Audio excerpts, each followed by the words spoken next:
बाल गंगा नाम के हाई स्कूल में गांव से दो जुड़वा बहनें सारा और सरिता पढ़ने के लिए आई। सारा और सरिता दोनों बहनें दिखने में बिल्कुल एक जैसी थी, काली और अजीब। उनकी नाक चिपटी थी और दोनों के सर पे लंबे घने बाल थे, जिस वजह से उस स्कूल के सभी स्टूडेंट उन दोनों बहनों का बहुत मजाक उड़ाते हैं। अरे जरा देखो दोनों बहनों को तो, कैसी चुड़ैल की जैसी लग रही है, काली चुड़ैल। हाँ यार, पता नहीं कैसे कैसे अजीब लोग अब हमारे स्कूल में आने लगे। मुझे तो इन दोनों बहनों को देखकर ही घिन आ रही है। छी छी, ये कितनी गंदी लग रही है, जंगली कहीं की।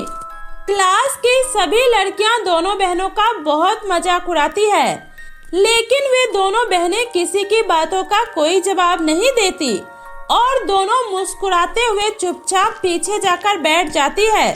अरे ये दोनों पागल वागल है क्या? हमने इसका इतना मजाक उड़ाया, लेकिन इसने तो कोई जवाब ही नहीं दिया, उल्टा मुस्कुरा रही है। अरे बेचारी पहली बार गांव से शहर आई है, हम लोगों को देखकर डर गई होगी, डरपोक। चलो इसके और भी ज्यादा मजे लेते हैं। उसके बाद रागिनी और छाया दोनों बहनों के पास जाती है।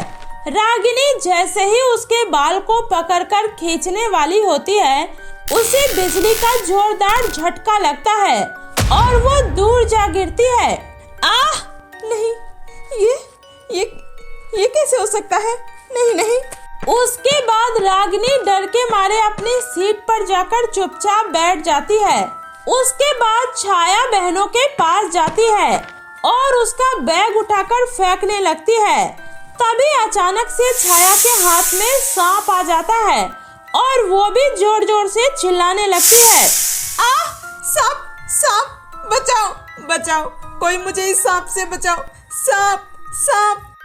थोड़ी ही देर में क्लास टीचर सुलोचना मैम आती है। छाया, ये क्या तरीका है? तुम इतना जोर जोर से क्यों चिल्ला रही हो? क्या हुआ? कहाँ है सांप? मैम मुझे बचाइए, मैम ये सांप मुझे काट लेगा, प्लीज मैम मुझे बचा लीजिए मैम। छाया, पागल हो गई हो क्या? यहाँ कोई सांप नहीं है। मैम मैं सच कह रही हूँ, आपको यकीन नहीं है तो आप इन दोनों जंगली बहनों का बैग चेक कर लीजिए, इसके अंदर सांप है मैम। इन दोनों बहनों को अभी के भी क्लास से बाहर कीजिए, प्लीज मैम। हाँ मैम, इसे क्लास से बाहर करिए। इन दोनों बहनों को देखकर हमें बहुत ही अजीब सा डर लग रहा है। हाँ मैम, ये जंगली लोग चूहे, बिल्ली और सांप को खाने वाले हैं। ऐसे लोग हमारे साथ कैसे पढ़ सकते हैं? इसे बाहर निकालिए मैम। छाया, ये क्या तरीका है न्यू स्टूडेंट से बात करने का? बेचारी गांव से है तो क्या हुआ, पढ़ाई में तो ये दोनों बहुत ही ज्यादा तेज है, इसलिए इन्हें सरकार की तरफ से यहाँ मुफ्त में पढ़ने का स्कॉलरशिप मिला है। उसके बाद मैम सारा और सरिता का बैग चेक करती है, लेकिन उसके बैग में कॉपी और किताब के अलावा कुछ नहीं होता है। ये देखो, इसके बैग में कॉपी किताब के अलावा कुछ भी नहीं है। मैम, ये लोग जानबूझकर ऐसा बोल रहे हैं ताकि मैं डरकर यहाँ से चली जाऊँ, लेकिन मैं डरने वाली नहीं बल्कि डराने वाली हूँ। क्या मतलब? मतलब मैम, सबको अपने हुनर और अक्लमंदी से डराने वाली हूँ। मैम, इन लोगों ने हम दोनों जुड़वा बहनों का बहुत मजाक उड़ाया है और सबसे ज्यादा तो इस रागिनी और छाया ने। रागिनी और छाया, खास कर तुम दोनों, अगर आज के बाद तुमने दोनों बहनों का मजाक उड़ाया तो याद रखना, मैं प्रिंसिपल सर से तुम दोनों की शिकायत कर दूंगी। समझ आई सबको? Yes ma'am. Sorry ma'am. ठीक है, अब सब अपनी अपनी किताबें खोलो और पढ़ाई शुरू करो। उसके बाद सुलोचना मैम चली जाती है, लेकिन रागिनी, छाया और बाकी की लड़कियां अब भी थोड़ी डर रही थी। रागिनी के दिमाग में अब भी बिजली का झटका घूम रहा था। छाया, जो हुआ वो क्या था? तूने भी देखा ना? सच में सांप था ना वहाँ? हाँ यार, मैं झूठ क्यों बोलूंगी, मैंने खुद अपनी आंखों से देखा।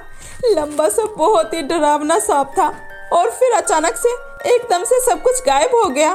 सारा और सरिता दोनों अब भी पीछे की बेंच पर चुपचाप बैठी थी। लेकिन उनकी हल्की मुस्कान देखकर ऐसा लग रहा था जैसे कि वो सब कुछ समझ रही हो। दोपहर के वक्त क्लास खत्म हो चुकी थी। सभी स्टूडेंट घर जाने की तैयारी कर रहे थे।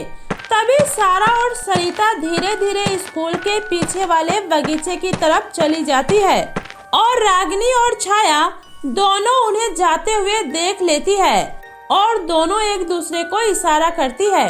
हे, चल चल देखते हैं ये दोनों जंगली अब वहाँ क्या करने जा रही है। हाँ यार, आज तो मैं इसकी सारी सच्चाई निकाल कर ही रहूंगी। आखिर ये जंगल में क्या करने जाती है। दोनों धीरे धीरे उसके पीछे पीछे जाने लगती है और बगीचे में पहुंचकर देखती है कि सारा और सरिता एक पुराने पीपल के पेड़ के पास खड़ी है और दोनों अपनी आंखें बंद कर रखी है और धीमी धीमी आवाज में कुछ बोल रही है। ऐसा लग रहा था जैसे मानो कोई मंत्र पढ़ रही हो। रागिनी, ये क्या कर रही है? मुझे तो लग रहा है ये दोनों सच में कोई चुड़ैल है और ये कोई मंत्र पढ़ रही है। तभी वो दोनों बहनें अचानक से एक खतरनाक चुड़ैल में बदल जाती है। चुड़ैल? ये तो सच में चुड़ैल है। छाया, छाया जल्दी भाग यहाँ से। रुक जाओ, आखिरकार तुम दोनों को मेरी सच्चाई पता चल ही गई। कैसी सच्चाई? देखो देखो, हमने कुछ नहीं देखा। हमें छोड़ दो, हमें जाने दो प्लीज। हमें माफ कर दो, हमें जाने दो। हाँ प्लीज, हमें जाने दो, छोड़ दो हमें। देखो, डरो मत, मैं तुम दोनों को कोई नुकसान नहीं पहुंचाऊंगी। कौन हो तुम दोनों और आखिर हमारे स्कूल में क्यों आई हो? अपनी आखिरी ख्वाहिश पूरा करने। कैसी ख्वाहिश? हम दोनों बहनें आदिवासी समाज से आते हैं। हमें पढ़ने का बहुत शौक था।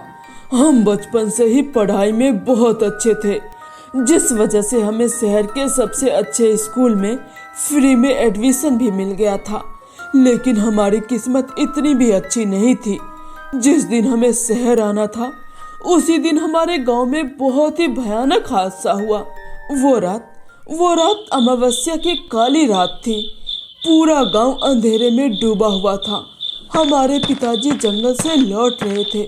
तभी कुछ लोगों ने हमें चुड़ैल कहकर हमारे घर में आग लगा दी। लोग कहते थे हम दोनों बहनों की वजह से गांव में बीमारी और मौत फैल रही है, और अंधविश्वास में लोगों ने हमारे घर को जला दिया। उस आग में हमारा सब कुछ जल गया, हम दोनों बहनें भी, हमारा घर, हमारी किताबें, हमारे सपने। लेकिन शायद हमारे अधूरे अरमानों की वजह से हमारी आत्माएं आज भी इस दुनिया में भटक रही है। ये सुनकर रागिनी और छाया के पैरों तले जमीन खिसक गई। दोनों के चेहरे पर डर साफ झलक रहा था। मतलब तुम दोनों इंसान नहीं हो? तुम दोनों भूत हो? हाँ, हम दोनों इंसान नहीं हैं। अब हम दोनों सिर्फ आत्माएं हैं। लेकिन हमारा कोई बुरा इरादा नहीं है। हमें बस इतना चाहिए कि कोई हमारे नाम से डरने की बजाय हमें समझे, हमें वो सम्मान दे जो हम जीवन में नहीं पा सके।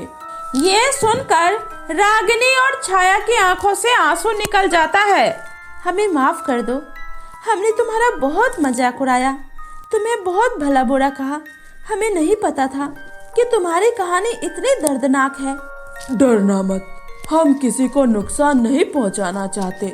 हम बस चाहते हैं कि जब कल स्कूल में सब हमारे बारे में बात करे तो कोई हमें चुड़ैल बहनें ना कहे, बस दो बहनों के रूप में याद रखे जो पढ़ना चाहती थी, जीना चाहती थी।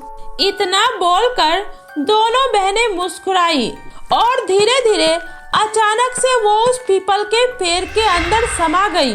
रागिनी और छाया कुछ देर तक वहीं खड़ी रही, शांत और आंखों में पछतावे के साथ। अगले दिन जब क्लास में सुलोचना मैम आई तो उन्होंने देखा ब्लैक बोर्ड पर किसी ने सुंदर हैंडराइटिंग में लिखा था, हमें चुड़ैल नहीं बल्कि छात्रा बनकर याद रखना, सारा और सरिता। ये पढ़कर पूरी क्लास सन्न रह गई।